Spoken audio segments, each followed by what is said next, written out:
तो तनी गमछी हमरा के दे दीजिए। हाँ दीजिए, थोड़ा गमछी दीजिए तो। कि कब पेन ही साड़ी को बोलो रहो आ तब न बढ़ता फॉलो रहो। लड़कियां कहती का अपना ऑडियंस लोग से, अपना फॉलोवर जो वीडियो के देखा था, ढेर दिन से सपोर्ट नहीं खे मिला, ढेर दिन से सपोर्ट नहीं खे मिला। सोची मत, बोल दी छोड़ दी। अब भाई लोग कमेंट में बताओ, लोग का वीडियो बनावल छोड़ दी। बताई जा रहा है इतना नारी माने नारी लोग आई बड़ी जा इतना मेहनत करे तारी तो कम से कम वीडियो देखा जानू रहा लोग। यही से लड़की कहती है का पागल छोड़ दी। नहीं नहीं मत छोड़िए, बहुत लोग का जीवन तबाह हो जाएगा। आवे के बाद कि वीडियो बनावता निफुरती लेके जवानी जिस कुरुती में, लेके जवानी वीडियो बनावता निफुरती में, लेके जवानी जिस कुरुती में। और इतनो ना अरे कब पेन्ही साड़ी कब लोवर हो तब न बढ़ता फॉलोवर हो। फूल है गुलाब के सुगंध लीजिए, लड़कियां कहती है फूल है गुलाब के सुगंध लीजिए। गरीब का बेटा हो, पसंद कीजिए। बहू है गरीब, सपोर्ट कर दीजिए। पत्नी है गरीब, सपोर्ट कर दीजिए। बेटी है गरीब, सपोर्ट कर दीजिए। लड़कियां कहती है क्या अरे हमारा से अगवा निकल गई सिलावा, हमारा से अगवा निकल गई सिलावा। बताओ एक साल से रील बनावत और हम 3 साल से मेहनत करत नहीं। बताओ हमारे 1000 फॉलोअर है, 1 लाख हो गई लिंकर। कि हमारा से अगवा निकल गई सिलावा तो हेलो गाई जब न बनाई हमारी ला, हेलो गाई जब न बनाई हमारी ला। ढेर सारा आशीर्वाद चाचा जी के तरफ। कब पेन्ही साड़ी कब लोवर हो तब न बढ़ता फॉलोवर हो।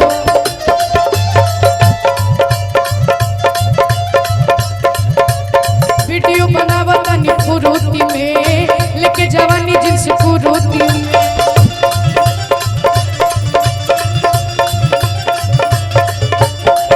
ढेर सारा आशीर्वाद हमारे दोनों चाचा जी की तरफ से। लड़कियां कहती है फूल है गुलाब सुगंध लीजिए, फूल है गुलाब की सुगंध लीजिए। अब बहू है गरीब, सपोर्ट कर दीजिए। पत्नी है गरीब, सपोर्ट कर दीजिए। अरे हमारा से अगवा निकल गई सिल, हमारा से अगवा निकल गई सिलावा। आज जितना लोग एजा के बा मठिया श्री राम के जितना भी लोग इंस्टाग्राम यूज करेला चाहे यूट्यूब चलावेला, उनका लोग के ये लोग ही बात कहता रही कि हेलो गाई जब न बनाई हमारी।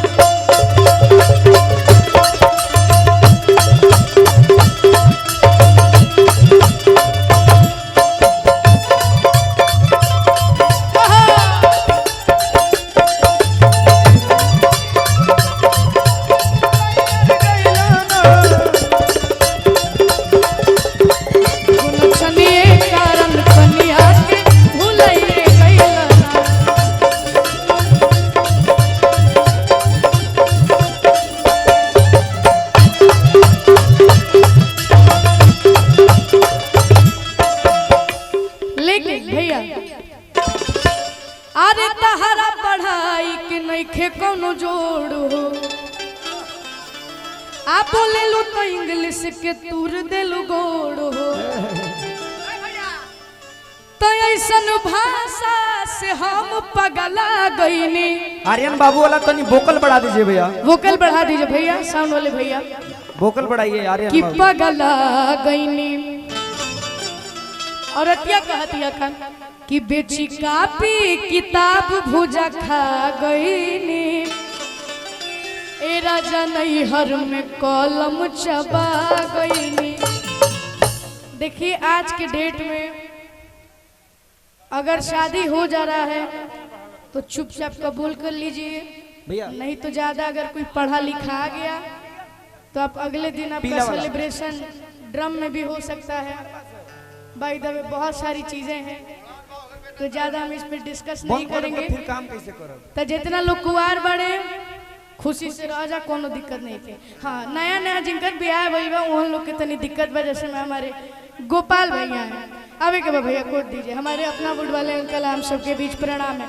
आवे के बाद का कहतिया लइकिया कि तहरा पढ़ाई के नइखे कोनो जोड़ हो बोले लो तो इंग्लिश के तुर देलू हो तहरा पढ़ाई के नइखे कोनो जोड़ हो बोले लो तो इंग्लिश के तुर देलू हो। ऐसा भाषा से हम पगला गईनी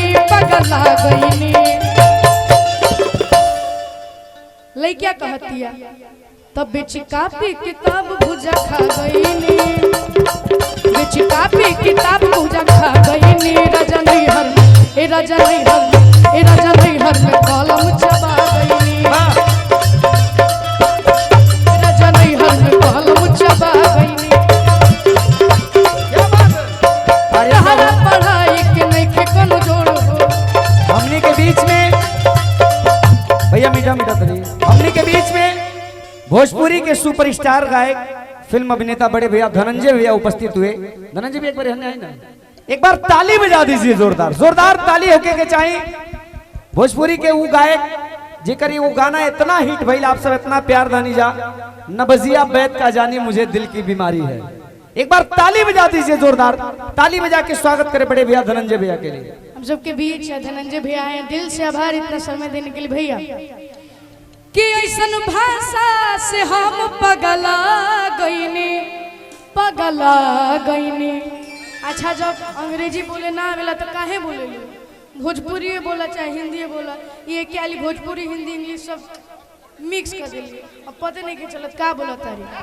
तब बेची कापी किताब भुजा खा गईनी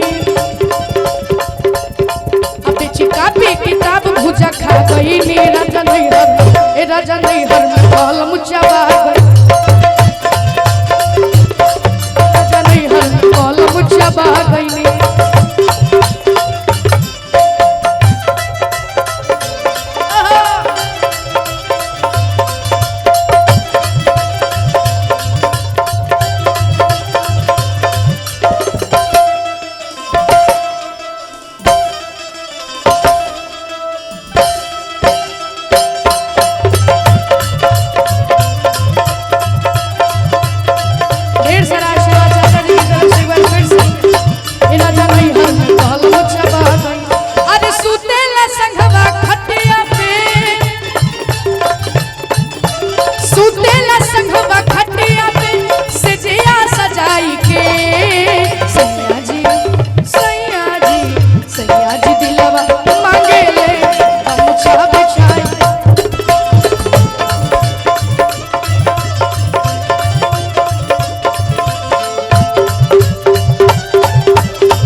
कि बढ़ गई पीड़ा पिया